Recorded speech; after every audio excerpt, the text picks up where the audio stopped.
Hello, ladies and gentlemen. Welcome back to the channel once more. I still remain your wonderful host, Donbogidon. And on today's episode, we are talking about the FIFPRO World XI. Finally, the list has been unveiled, and it's really a mess. It's really a mess. What's It's really a mess. It's really a mess. I don't know where to start. If professional footballers can vote this as the World 11, I don't know. I don't really know. I don't really know. Before we get into it, remember to like, to subscribe, and to share this. This is how you can support this community to grow and also help us to reach out to others. So, without wasting much of your time, let's dive in straight. And we are looking at the World 11, the World 11 2025 released by FIFPRO. Before I talk about this list, I want to correct an impression. FIFA are no longer part of this selection. In the last video I made when the nomination list dropped, I told you guys that in 2023 was the last time FIFA partnered with FIFPRO to release World 11. So last year was the first edition FIFPRO did without FIFA, and this is the second year they are doing it without FIFA. So this is an organization that went on to release this. So let's know what we are doing whenever we talk about this. So without wasting much of your time, you can see the squad there. Donnarumma in the back line, Hakimi, Van Dijk, Nuno Mendes, Imichu, Palmer, Bellingham, Pedri, Vitinha, in attack, Yamal, Mbappe, and Dembele. It is so awful. This is so awful to see. FIFPRO, this is so awful. So you are telling me that more than 20,000 professional players came up with this. Can we please see the votes? Show us the votes. We want to see the votes. How can 20,000 professional players send this out? So that means they don't recognize what Rafinha did last season.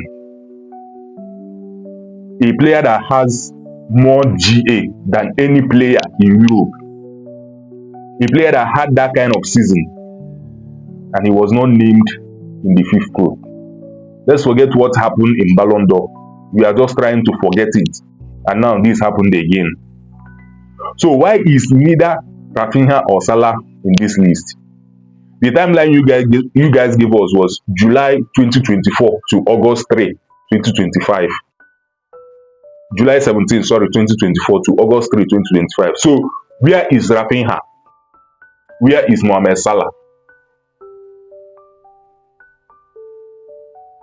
Dembele won the Ballon d'Or, but we knew when Dembele picked up for the Ballon d'Or, because this whole thing you guys are doing is now looking like a PR award.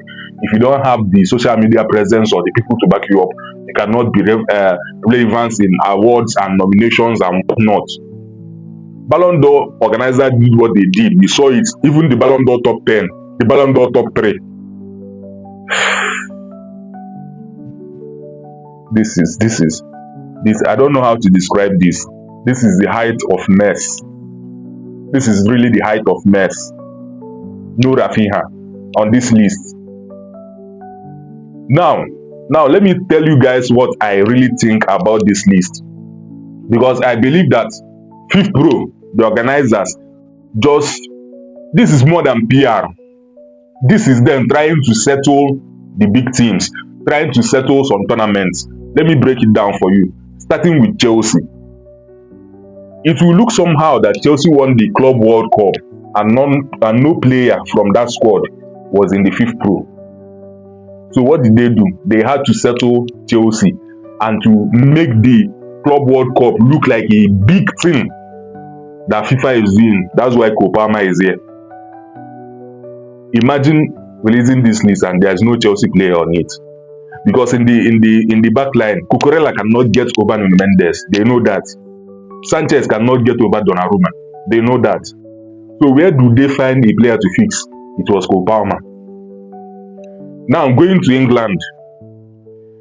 Picking Cole Palmer was killing two birds with one stone. Why? Because having Cole Palmer here and having Bellingham here means the English media will endorse them. They needed the endorsement of the English media. Imagine naming this list without an English player. Because I don't understand what Palmer and Bellingham are doing here. Somebody should please explain it to me. They needed them to be here so that the English media will will support the list, because imagine English players are not here, the backlash they would have gotten. Because I'm not seeing that backlash. This is the second day after this list has been released. I'm still waiting for the backlash. But no, we know how powerful the English media are. We know how powerful their narratives can be. But they have their boys here, so why talk? Go to Real Madrid. Mbappe is here. Bellingham is here. You will not hear anything from Madrid side. But if it was for them to omit Vinicius from Ballon d'Or for whatever reason, Perez and co will stun the media. They will be making noise. Now they have been compensated with Mbappe and Bellingham in the World 11. Nobody is talking about it. Go to La Liga. Nobody is talking about it, because they have Pedri, they have Yamal, they have Bellingham, they have Mbappe. This is settling big boys. This is settling big teams with this 11. That's what they do, so that nobody will talk. Even if the fans are talking, the clubs will keep quiet. Because Barcelona, who are supposed to talk, have Pedri, they have Yamal. They don't have Rafinha, and nobody is talking, because they have Yamal and Pedri. FIFPRO, this is an absolute mess. This is an absolute mess. So you are telling me that whatever Joao Neves did last season was just a fluke to you guys? Rafinha was the most consistent player throughout last season, had most GA, scored the highest goal in the Champions League, did the highest assist in the Champions League. If it was Cristiano Ronaldo that had this kind of stats, Ronaldo would be the first person on this list. Ronaldo would have won the Ballon d'Or. If it was Messi that had this kind of stats, Messi would be on this list. Messi will have the Ballon d'Or. But you guys overlooked it. Mohamed Salah picked all the awards in England. The second player behind Rafinha in most GAs in Europe last season, and he couldn't get into this team. Now I will give you my own FIFPRO 11. Since you guys do not know how to think, what is Hakimi and Nuno Mendes doing as centre backs? Because you want to accommodate your boys, the Kopama and Bellingham. My 11, I will name different formations. In a 4-2-3-1 formation will be Donnarumma there, Van Dijk and Marquinhos as centre backs, Hakimi and Nuno Mendes. In midfield will be Pedri and Vitinha sitting in my midfield. In the three up front will be Rafinha on the left, Salah on the right, Dembele in the middle, then Mbappe leading the line.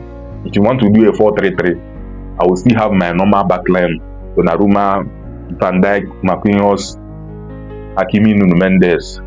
At the base of my midfield will be Vitinha sitting down there.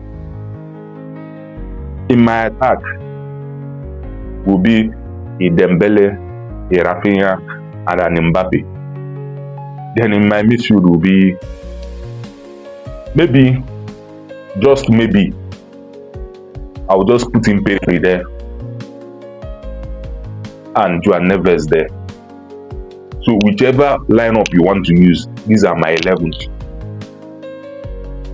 It's an absolute mess. But I won't dwell on that. Let me talk about the women quickly. The women also have their World 11, which I won't really criticize because I didn't follow women football that much. But I'm really happy to see two African ladies here. Geisel Chebak of Morocco became the second African woman to make the World 11.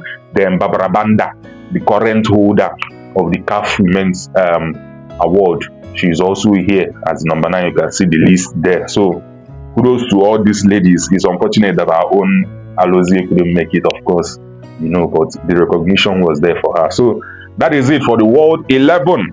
And people, you have to do better next year, 2026. We are watching.